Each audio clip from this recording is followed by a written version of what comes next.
ప్రియమైన దేవుని పిల్లలారా, ప్రభువైన యేసుక్రీస్తు నామములో మీకు నా వందనములు.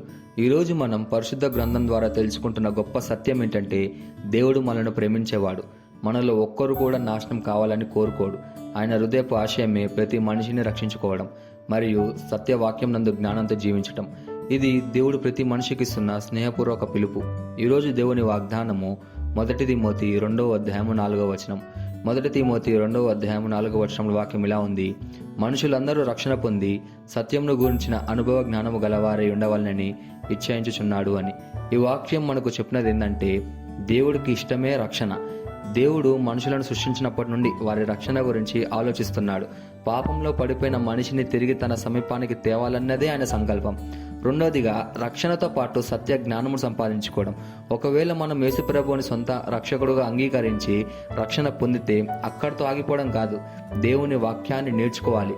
ఆ వాక్యం అనుసరించి జీవించడము అవసరం.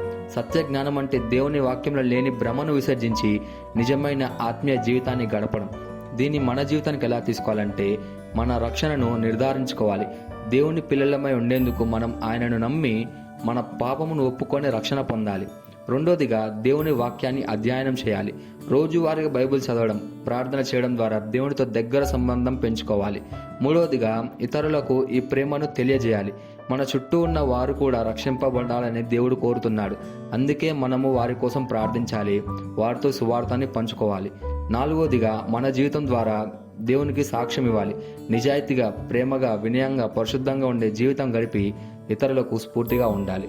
ఈ వాగ్దానాన్ని మనం స్వతంత్రించలాగున మనం ప్రార్థన చేద్దాం. మమ్మల్ని మిక్కిలిగా ప్రేమించిన ప్రియ పరలోకపు తండ్రి, ఈరోజు నీ వాక్యం ద్వారా నీవు మాకు తెలియజేసింది, నువ్వు ప్రతి మనిషి రక్షణ పొందాలని కోరుకుంటున్నావని. ఈ గొప్ప ప్రేమకు నేను మీకు కృతజ్ఞతాస్తుతులు చెల్లించుకుంటున్నాం ప్రభా.